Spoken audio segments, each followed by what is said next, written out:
Welcome to mastermind of GK. एक बार फिर से आप लोग का स्वागत है मास्टर माइंड ऑफ जीके में। आज हम लोग फ्रेंड्स जीके जीएस सीरीज का 13वां पार्ट देखेंगे जिसमें 50 प्रश्न होंगे। ठीक है फ्रेंड्स, इसका 50 प्रश्न पहले वाले वीडियो में करा दिया हूँ फ्रेंड्स, नहीं देखे हैं तो प्लेलिस्ट में जाकर के आप लोग देख लीजिएगा। चैनल पर जो भी है स्टूडेंट पहली बार विजिट कर रहे हैं चैनल को सब्सक्राइब कर बेल आइकन को दबा दीजिएगा फ्रेंड्स। देखिए अभी तक नेटवर्क का प्रॉब्लम हो रहा है फ्रेंड्स, यही वजह से 8:30 बजे मैं लाइव क्लास नहीं आ रहा हूँ। ठीक है, नेटवर्क का प्रॉब्लम जैसे ही ठीक होगा फ्रेंड्स 8:30 बजे मैं लाइव क्लास आऊँगा। ठीक है, तो चलिए फटाफट देख लेते हैं फ्रेंड्स। आज का पहला सवाल आपका है 51 नंबर सवाल। 50 तक मैं करा चुका था फ्रेंड्स। 51 नंबर सवाल है, किस वाद में सर्वोच्च न्यायालय ने प्रस्तावना को संविधान का अंग नहीं माना था? तो कौन सा वाद था जिसमें सर्वोच्च न्यायालय ने प्रस्तावना को संविधान का अंग नहीं माना था? इसका राइट आंसर होगा फ्रेंड्स ऑप्शन नंबर बी, बेरुवाड़ी वाद में। ठीक है, बेरुवाड़ी वाद में आपको नहीं माना था। हालांकि फ्रेंड्स केशवनाथ भारती बनाम केरलवाद में 1973 में यह कहा गया कि प्रस्तावना है जो संविधान का अंग है। ये प्रस्तावना का प्रावधान कहाँ से लिया गया है फ्रेंड्स? तो आपको अमेरिका से के संविधान से लिया गया है। और ये प्रस्तावना की भाषा है जो कहाँ से लिया गया है? तो ऑस्ट्रेलिया के संविधान से लिया गया है, याद रखिएगा। सवाल नंबर 52 को देखिए कि अल्पसंख्यक वर्गों के हितों का संरक्षण संविधान के किस अनुच्छेद में वर्णित है? ये सवाल देखिए बार बार रिपीट होता है एग्जाम में। इसका right answer option number B होगा। अनुच्छेद 29 में आपका अल्पसंख्यक वर्गों के हितों का संरक्षण के बारे में जिक्र किया है। ऑप्शन नंबर 20 का करेक्ट आंसर होगा अनुच्छेद 29। सवाल नंबर 53 देखिए, काफ़ी महत्वपूर्ण सवाल है फ्रेंड्स, ये टॉप मोस्ट एग्जाम के दृष्टिकोण से। अभी तक कितने अमेरिकी राष्ट्रपति ने भारतीय संसद को संबोधित किया है? ठीक है, तो गेस कीजिए इसका राइट आंसर क्या होगा फ्रेंड्स? तो अभी तक है जो मात्र 4 अमेरिकी राष्ट्रपति है जो भारतीय संसद को संबोधित किया। ऑप्शन नंबर 53 का सी हो जाएगा। कौन कौन क्या फ्रेंड्स याद रखिएगा। एक है फ्रेंड्स आपका डी आइजनहावर जो किया था आपका 1959 ईस्वी में संबोधित। उसके बाद जिमी कार्टर है जो 1978 ईस्वी में भारतीय संसद को संबोधित किया था। तीसरा में बिल क्लिंटन है जो आपका 2000 ईस्वी में भारतीय संसद को संबोधित किया था। और लास्ट बार जो संबोधित किया था फ्रेंड्स वो बराक ओबामा था। बराक ओबामा है जो कब किया था? तो 2010 में आपका संबोधित किया था। तो ये ज़्यादा इंपॉर्टेंट है फ्रेंड्स, पूछ सकता है कि बराक ओबामा है जो भारतीय संसद को लास्ट बार कब संशोधित किया था? ठीक है, तो 2010 में किया था, याद रखिएगा। तो यही टोटल 4 किए हैं सॉरी। सवाल नंबर 54 को देखिए फ्रेंड्स। 54 नंबर सवाल है, निम्नलिखित में से कौन सा मूल अधिकार विदेशी नागरिकों को प्राप्त नहीं है? कौन सा मूल अधिकार है जो विदेशी नागरिकों को प्राप्त नहीं है? बता दें फ्रेंड्स, मूल संविधान में मूल अधिकारों की संख्या टोटल 7 थी, लेकिन वर्तमान में भी मूल अधिकारों की संख्या कितना टोटल है? 6 है। जो संपत्ति का मूल अधिकार था उसको हटा दिया गया है, तो वर्तमान में याद रखिएगा 6 है जो आपका मूल अधिकार है।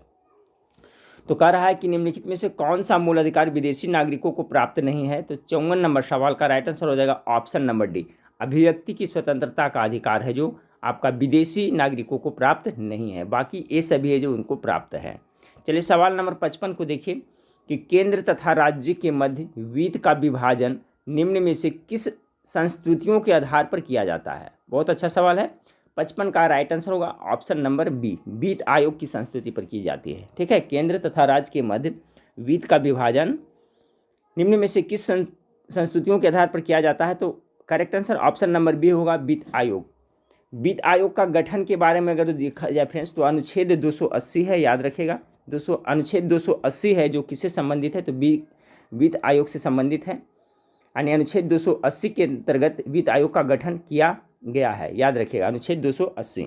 सवाल नंबर 56 को देखें, निम्नलिखित में से कौन सा पदार्थ प्रकाश संश्लेषण के दौरान अपचायित होता है? 56 नंबर सवाल का अपचायित कौन होता है फ्रेंड्स? तो प्रकाश संश्लेषण फोटोसिंथेसिस की जो क्रिया होता है उसमें जो अपचायित होता है फ्रेंड्स आपका कार्बन डाइऑक्साइड होता है। ठीक है, ऑप्शन नंबर डी इसका करेक्ट आंसर हो जाएगा। सवाल नंबर 57 को देखें। 57 नंबर सवाल है आपका, नाइट्रोजन द्वारा बनने वाले विभिन्न ऑक्साइड की संख्या कितनी होती है? तो नाइट्रोजन द्वारा जो आपका ऑक्साइड बनता है टोटल उसकी संख्या क्या होती है फ्रेंड्स? 5 होती है। 57 का जो राइट आंसर हो जाएगा ऑप्शन नंबर सी हो जाएगा। 58 नंबर सवाल को देखिए। 58 नंबर सवाल आपका है, सार्वजनिक मूत्रालय से गंध किस गैस के प्रभाव के कारण आता है? ठीक है, 58 का राइट आंसर अमोनिया होता है। ठीक है फ्रेंड्स, 58 नंबर सवाल का राइट आंसर हो जाएगा ऑप्शन नंबर सी। 59 नंबर सवाल को देखिए, निम्न में से कौन प्राकृतिक गैस का मुख्य घटक है? प्राकृतिक गैस का मुख्य घटक आप गेस करिए फ्रेंड्स, क्या हो जाएगा आपका? मीथेन हो जाएगा ना, ऑप्शन नंबर सी इसका करेक्ट आंसर होगा। सवाल नंबर 60 को देखिए।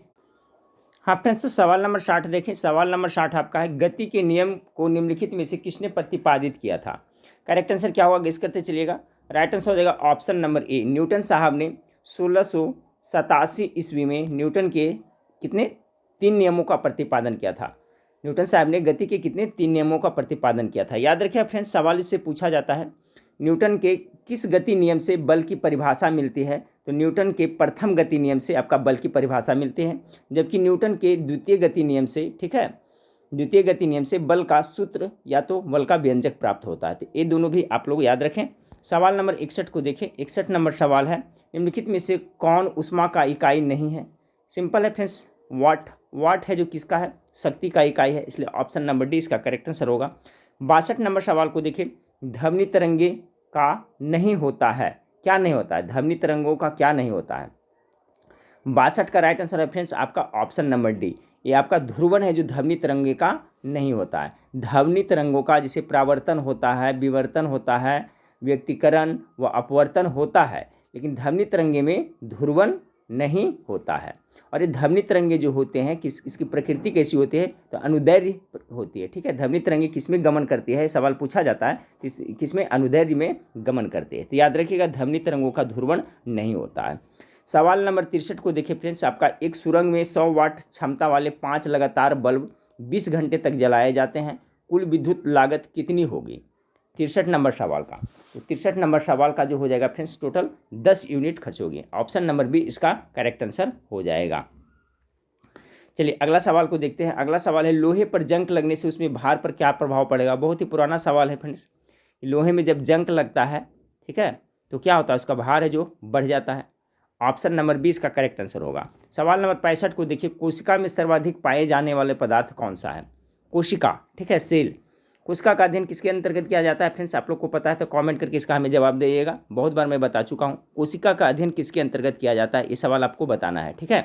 तो चलिए, कोशिका में सर्वाधिक पाए जाने वाला पदार्थ कौन सा है? तो 65 नंबर सवाल का जो करेक्ट आंसर हो जाएगा ऑप्शन नंबर डी, प्रोटीन है की मात्रा सबसे अधिक कोशिका में पाई जाती है। और कोशिका के अध्ययन किसके अंतर्गत किया जाता है, इसका जवाब हमें आप लोग कमेंट करके बताइएगा। 66 नंबर सवाल को देखिए फ्रेंड्स, निम्न में से सूत्र विभाजन की सबसे लंबी स्टेज कौन सी होती है? ये भी इंपॉर्टेंट, बहुत ज़्यादा इंपॉर्टेंट है। तो 66 नंबर का जो प्रोफेज होता है फ्रेंड्स, ठीक है, प्रोफेज होता है वो क्या होता है, सबसे लंबी होती है। ऑप्शन नंबर ए इसका करेक्ट आंसर है। करा निम्न में से सूत्र विभाजन की सबसे लंबी स्टेज कौन सी होती है? तो प्रोफेज है जो आपका सबसे लंबी होती है। सवाल नंबर 67 को देखिए कि सूत्री विभाजन जिसको क्या कहता है, मिटोसिस कहते हैं, ठीक है, माइटोसिस कहते हैं कि चरण का नाम बताएं जिसके दौरान विभाजित सेल के गुणसूत्र मध्य रेखा पर स्थित होते हैं। कौन सा में होता है, कौन सा विभाजन में होता है जो गुणसूत्र मध्य रेखा पर होता है? ये भी बहुत ज़्यादा इंपॉर्टेंट है 67 का। ये मेटाफेज में होता है फ्रेंड्स। ऑप्शन नंबर सी इसका करेक्ट आंसर हो जाएगा, ठीक है। चलिए अगला सवाल को देखते हैं। 68 नंबर सवाल है कि ग्लाइकोजन का संग्रह शरीर के किस अंग में होता है? देखिए इसमें दो तरह से सवाल बनता है, दोनों को ध्यान से याद रखिएगा कि हमारे शरीर में जो कार्बोहाइड्रेट है किस रूप में संग्रह होता है फ्रेंड्स? तो आपका ग्लाइकोजन के रूप में संग्रह होता है। और ये कहाँ होता है याद रखिएगा, तो यकृत इसका करेक्ट आंसर हो जाएगा, ठीक है। सॉरी, यकृत पेशियों में होगा फ्रेंड्स, सिर्फ यकृत नहीं होगा, यकृत पेशियों में होगा। आपका ग्लाइकोजन का संग्रह शरीर के किस अंग में होता है? तो यकृत तथा पेशियों में होता है। यकृत तथा पेशियों दोनों में होता है। देखिए ग्लूकोज का ग्लाइकोजन में परिवर्तन यकृत के द्वारा ही होता है फ्रेंड्स, ठीक है। और इसका जो संग्रह होता है जो कहाँ कहाँ, तो यकृत तथा इसके पेशियों में होता है, ये याद रखिएगा, ठीक है। अगला सवाल को देखिए, शरीर के लिए एंजाइम बहुत आवश्यक है क्योंकि? एंजाइम बहुत आवश्यक है क्योंकि 69 का right answer option number C, जीव रासायनिक क्रियाओं के उत्प्रेरक है। देखिए एंजाइम है जो आपका फ्रेंड्स क्या करता है, उत्प्रेरक का काम करता है, ठीक है। हमारे पाचन क्रिया जो संपन्न होती है फ्रेंड्स, तो पाचन क्रिया के दौरान भी बहुत सारे एंजाइम निकलते हैं जो आपको खाना पचाने में मदद करता है, उत्प्रेरक के रूप में काम करता है। तो अगला ये भी सवाल बहुत इंपॉर्टेंट है, याद रखिए क्या करता है ये, तो जीव रासायनिक क्रियाओं के उत्प्रेरक है, उत्प्रेरक के रूप में ये कार्य करता है, ठीक है। अब देखिए अगला सवाल है आपका, अगला सवाल है पाचन तंत्र के किस भाग में प्रोटीन्स का अमीनो अम्ल में निम्नकरण होती है? 70 का। देखिए पाचन तंत्र के किस भाग में प्रोटीन्स का अमीनो अम्ल में निम्नकरण होती है फ्रेंड्स? तो पहले भी बता चुका हूँ कि पचे हुए भोजन का अवशोषण कहाँ होता है, तो छोटी आंत में होता है। ये सवाल याद रखिएगा, तो छोटी आंत में ही होता है। ऑप्शन नंबर ए है जो इसका करेक्ट आंसर है। ऐसे भी प्रोटीन्स हैं जो किससे मिल के बने हुए हैं, तो 20 प्रकार के अमीनो अम्ल से मिल करके बने होते हैं फ्रेंड्स, ये भी आप लोग याद रखिएगा। 71 नंबर सवाल आपका है कि कार्बोहाइड्रेट पाचन के अंतिम उत्पाद क्या होता है। चलिए 71 नंबर सवाल का क्या होगा, तो आपका जो कार्बोहाइड्रेट है उसका पाचन का अंतिम उत्पाद होता है मोनोसैकेराइड्स होता है, यानी ऑप्शन नंबर सी इसका करेक्ट आंसर हो जाएगा। 72 नंबर सवाल को देखिए, यूरिया का निर्माण शरीर के किस अंग में होता है, तो 72 का क्या हो जाएगा, यानी लीवर में होता है, यकृत में। ठीक है, ऑप्शन नंबर बी इसका राइट आंसर होगा, यकृत अर्थात लीवर में। हाँ फ्रेंड्स, तो सवाल नंबर 73 को देखिए। 73 नंबर सवाल है, अग्नाशय से निकलने वाले रस में कौन सा एंजाइम होता है, तो इसका करेक्ट आंसर होगा फ्रेंड्स ट्रिप्सिन होता है, लाइपेज, माइलेज। इसका राइट आंसर देखिए, इसमें थोड़ा क्वेश्चन यहाँ टाइपिंग में मिस्टेक हुआ है। ठीक है फ्रेंड्स, देखिए अग्नाशय से जो रस निकलते हैं फ्रेंड्स वो ट्रिप्सिन भी होते हैं, लाइपेज भी होते हैं, माइलेज होते हैं। तो यहाँ पर ऑप्शन होना चाहिए कि उपयुक्त में से सभी होना चाहिए यहाँ पर। ठीक है, उपयुक्त में से सभी, तो यहाँ टाइपिंग मिस्टेक हुआ है। तो याद रखिएगा अग्नाशय से निकलने वाले रस कौन सा एंजाइम होता है, तो ट्रिप्सिन, लाइपेज और एमाइलेज सभी होता है, यानी 73 का राइट आंसर हो जाएगा ऑप्शन नंबर डी होगा फ्रेंड्स। और यहाँ पर क्या होगा, उपयुक्त में से सभी होगा। ठीक है, याद रखिएगा अग्नाशय से तीनों रस निकलते हैं। चलिए 74 नंबर सवाल को देखिए। 74 नंबर सवाल आपका है, सार ग्रंथों से कौन सा एंजाइम स्रावित होता है। 74 नंबर सवाल का राइट आंसर क्या होगा, सार ग्रंथों से। ठीक है, सार ग्रंथों से कौन सा एंजाइम स्रावित होता है, 74 का राइट आंसर हो जाएगा ऑप्शन नंबर बी हो जाएगा, टाइलिन। ठीक है, सार ग्रंथों से कौन सा एंजाइम स्रावित होता है, तो आपका टाइलिन इससे स्रावित होता है। Right answer option number B हो जाएगा।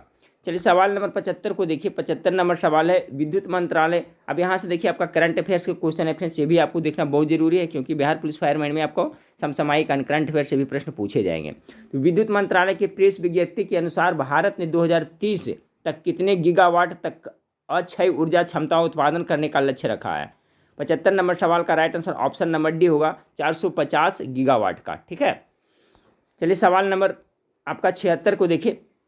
हाल ही में भारत की पहली श्रमिक आंदोलन संग्रहालय किस राज्य में स्थापित किए जाने की घोषणा की गई है। 76 का राइट आंसर हो जाएगा आपका केरला। कौन सा फ्रेंड्स आपका, तो हाल ही में भारत की पहली श्रमिक आंदोलन संग्रहालय, कौन सा, तो श्रमिक आंदोलन संग्रहालय किस राज्य में स्थापित किए जाने की घोषणा की गई, तो केरल में।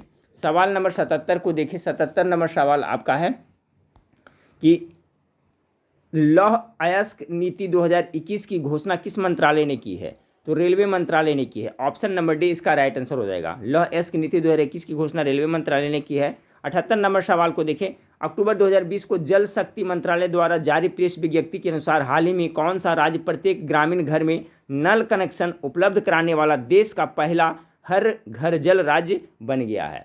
इसका राइट आंसर हो जाएगा फ्रेंड्स आपका गोवा। ठीक है, गोवा होगा इसका राइट आंसर। चलिए 79 को देखें। 79 नंबर सवाल आपका है, केंद्र सरकार ने किस देश का नया मुख्य सांख्यिकी विधि नियुक्त किया है।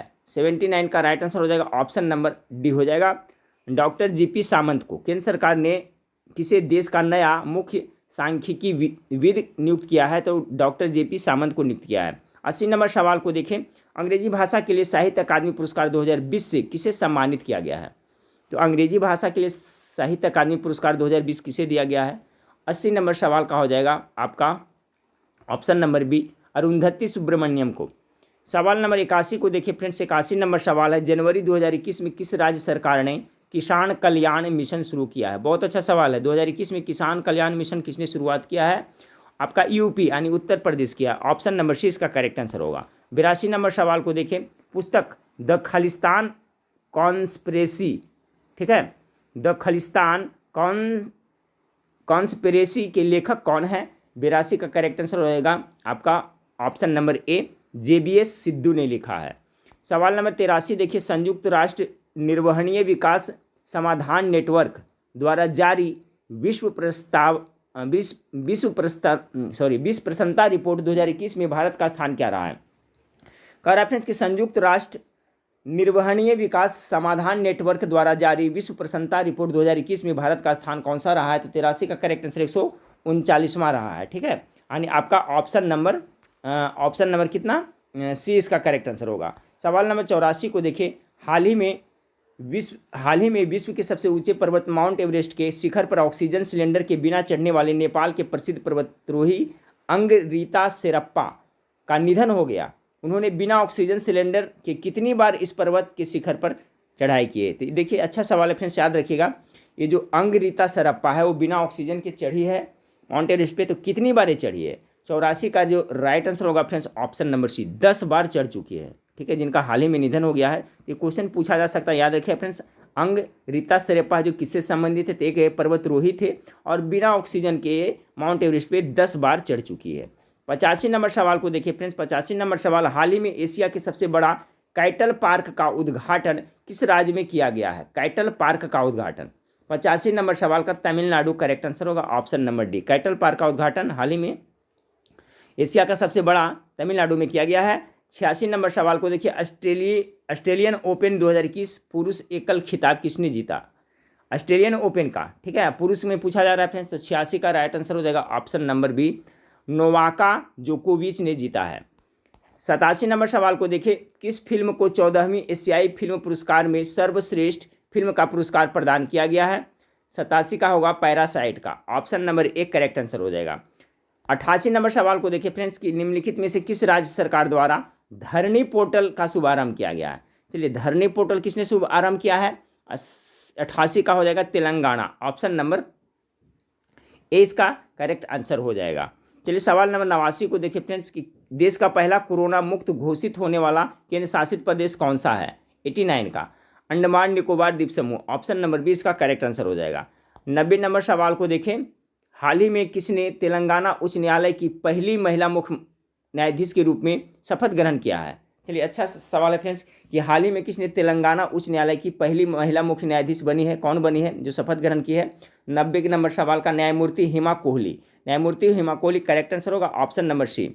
91 नंबर सवाल को देखिए फ्रेंड्स कि हाल ही में किस देश ने महिला नागरिकों को सेना में प्रवेश की अनुमति दे दी है? हाल ही में किस देश ने महिला नागरिकों को भी सेना में प्रवेश की अनुमति दे दी है? 91 का राइट आंसर होगा फ्रेंड्स ऑप्शन नंबर सी, सऊदी अरब करेक्ट आंसर होगा। 92 नंबर सवाल को देखें। हाल ही में किस देश द्वारा भारी वजन ले जाने में सक्षम अंगारा A5 रॉकेट का सफल परीक्षण किया गया है? 92 नंबर सवाल का राइट आंसर क्या होगा? फटाफट जवाब दें, गेस करें फटाफट इसका फ्रेंड्स राइट आंसर क्या होगा? हाल ही में किस देश द्वारा भारी वजन ले जाने में सक्षम अंगारा A5 रॉकेट का सफल परीक्षण किया गया है? ये आपका रूस के द्वारा किया गया, option number B correct answer होगा। 93 नंबर सवाल को देखें।